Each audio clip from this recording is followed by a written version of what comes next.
السلام علیکم students, Urdu first year کی یہ 7ویں اور آخری غزل ہے جو کہ داغ دہلوی کی لکھی ہوئی ہے۔ یاد کراتا چلوں، آپ کی کل 7 غزلیں ہیں جو کہ 5 شاعروں نے لکھی ہیں۔ اس ترتیب سے یہ آخری شاعر ہیں اور ان کی یہی ایک غزل ہے جس کا پہلا مصرع ہے، آئینہ اپنی نظر سے نہ جدا ہونے دو۔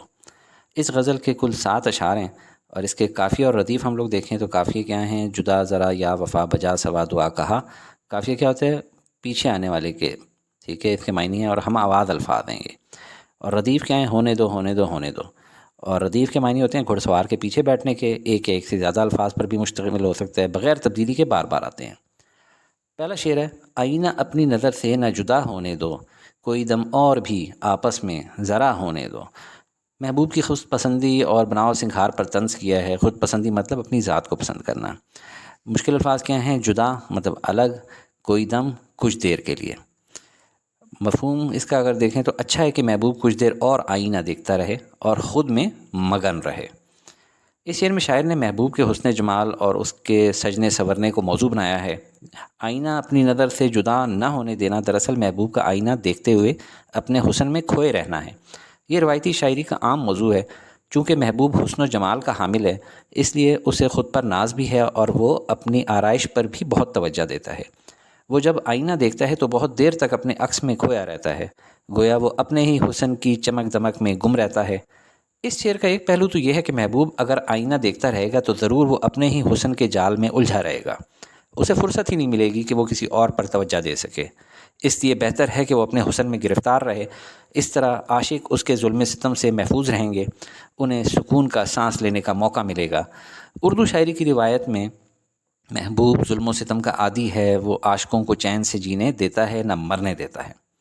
دوسرا پہلو اس شعر کا یہ ہے کہ جب تک محبوب آئینہ دیکھتے ہوئے اپنے آپ میں گم رہے گا، عاشق کو بھی اسے دیکھنے کا موقع ملے گا، وہ اسے جی بھر کر دیکھ لے گا اور اپنا شوق دیدار یعنی دیکھنے کا شوق پورا کرے گا۔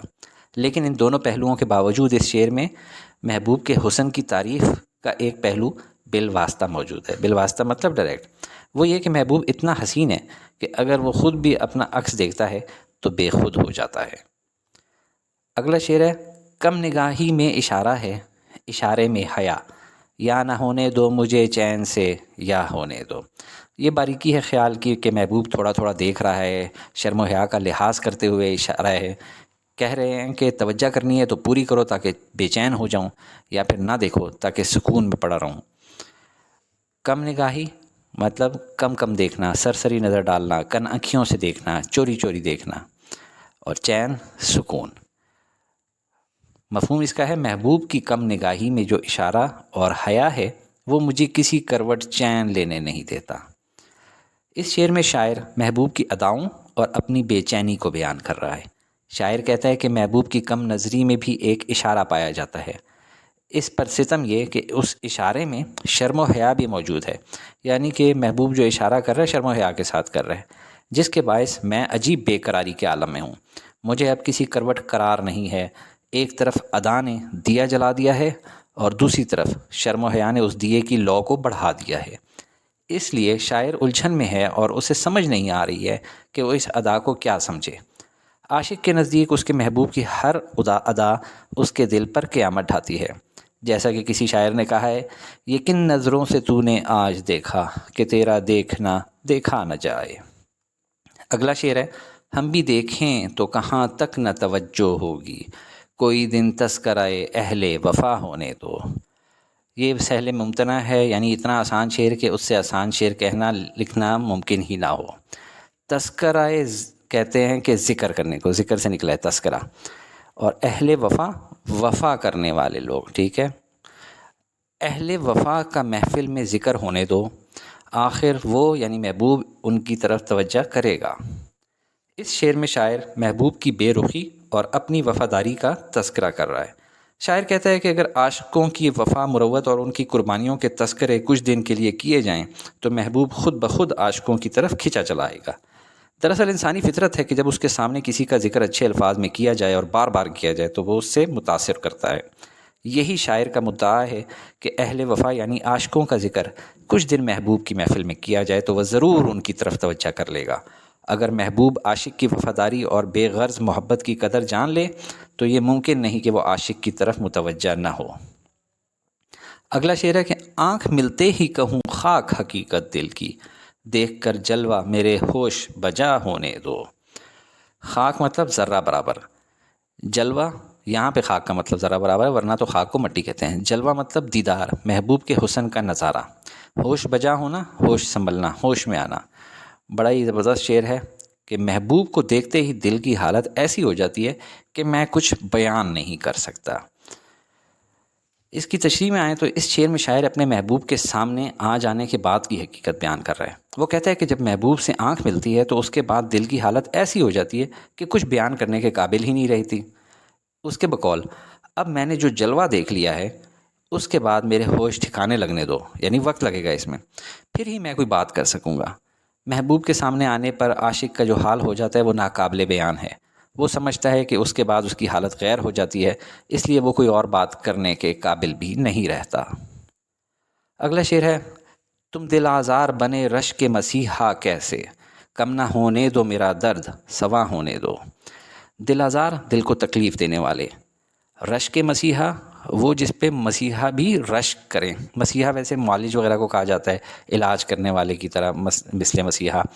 سوا ہونا، زیادہ ہونا، جیسے ایک ہوتا ہے نا سیر ہے، ایک سوا سیر ہے، تو زیادہ ہونا۔